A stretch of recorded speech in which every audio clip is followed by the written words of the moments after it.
আমার আসার সাথে আরও একটি প্রোগ্রাম ছিল, সেটি ছিল আমাদের যে মন্ত্রণালয়ের যে কারিগরি প্রশিক্ষণ কেন্দ্র, একটি মহিলা আর একটি পুরুষ, সেটা আমরা একটু ভিজিট করে এসেছি। একটু ডিলে হয়েছে, আমি ভাবছি আপনারা শুরু করলে আমি অন্তত সেই যে পার্টিসিপেট করলাম।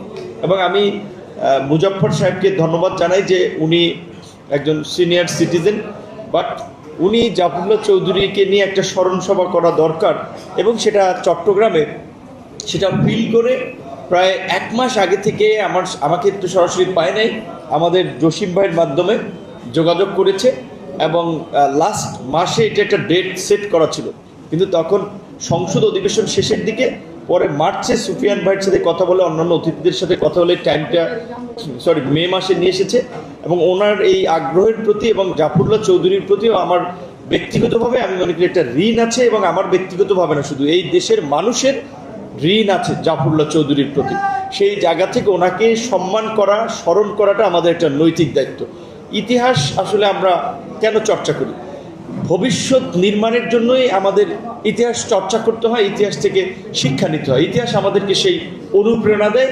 আমরা যখন সংকটে পড়ি, তখন যদি বেঁচে থাকতেন, উনি ডাইরেক্ট বলতেন, ইউনূস ভাই আপনি যদি এগুলো করেন তাহলে আমরা আপনার বিরুদ্ধে আন্দোলন করবো। উনি এই ল্যাঙ্গুয়েজে যে ইউনূস ভাই আপনাকে এটা পরিবর্তন করতে হবে, এভাবে চলবে না।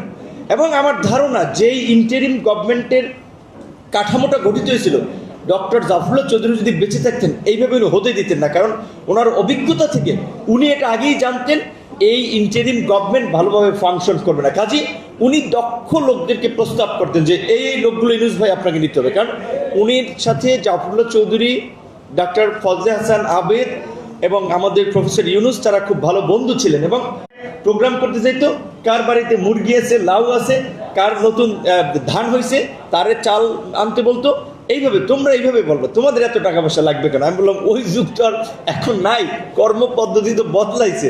পরে সে আর কি খুব বলে, আরে টাকা তো একজনের কাছে আছে, কিন্তু সে দেবে কিনা আমি জানি না। টাকা আছে ইউনূস ভাইয়ের কাছে, আবেদ ভাইয়ের কাছে। তো আবেদ ভাই তো মারা গেছে, এখন ইউনূস ভাই আমি দেখি চেষ্টা করবো।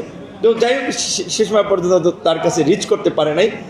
কিন্তু আমাদেরকে তার সীমিত সামর্থ্যের মধ্যে থেকে তিনি আসলে বিশেষ করে পরিবর্তনের জন্য একজন চিন্তাশীল মানুষ হিসেবে আমাদেরকে সাপোর্ট করেছে। শুধু আমাদেরকে না, কোভিডের সময় আমি দেখেছি ছাত্র ইউনিয়নের মতো সংগঠন, আমাদের সংগঠন ছিল ছাত্র অধিকার পরিষদ, ছাত্র দল, শ্রমিক দল, এইভাবে মানে আওয়ামী লীগ বাধিত বিভিন্ন সংগঠনকে নিয়ে ওনার গণস্বাস্থ্যের যে ত্রাণ কার্যক্রম, তো প্রায় তিনি প্রাদেশিক সরকারের কথা বলতেন যে এখানে যদি প্রাদেশিক সরকার থাকে, তুমি একটা স্টেটের গভর্নর হলে, তুমি মুখ্যমন্ত্রী হলে, তুমি কাজ করে দেখাতে পারবে, অন্যরা কম্পেয়ার করতে পারবে, তুমি সাকসেস মানে ফেইলিওর অর সাকসেসফুল এটা কম্পেয়ার করতে পারবে।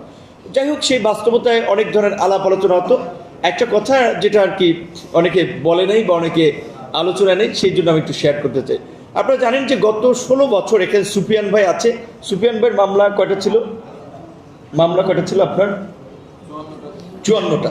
তো মামলা তো বিএনপির নেতাকর্মীদের জন্য একটা মানে ফ্যাশনের মতো হয়ে গেছিল, যে কারণ তাদের 1-150 করে একজনের বিরুদ্ধে 50-60টা মামলা আছে। একটা মাছ বা ডিম, ডাল, সবজি, মানে কমন খাবার, খুব বেশি বাজেটের খুব ভালো খাবার না। মান্না ভাইকে 2 দিন দাওয়াত দিলেন, রব ভাইকে 2 দিন দাওয়াত দিলেন, এইভাবে আরও অনেককে ওখানে নিলেন অন্য পেশারও। তারপরে দেখলাম যে তিনি আস্তে আস্তে আমাদেরকে একটা দিকে নিয়ে যাচ্ছেন, কি একটা প্ল্যাটফর্ম গঠন করার জন্য। বলছে দেখো বিএনপির যে অবস্থা, অনেক ক্ষেত্রে বিএনপি আপনার আন্দোলনের ডাক দেওয়া অনেক ক্ষেত্রে তাদের জন্য একটু ডিফিকাল্ট হয়ে যায়, সব মামলায় জর্জরিত ধরে ফেলে। কাজে আন্দোলনকে সাকসেসফুল করার জন্য বিএনপির পাশাপাশি একটা প্যারালাল প্ল্যাটফর্ম মুভ করতে হবে, দেন 2টা মার্চ করতে হবে। তিনি তখন বলতে গেলে তার ওরিয়েন্টেড তাদের রাজনীতি।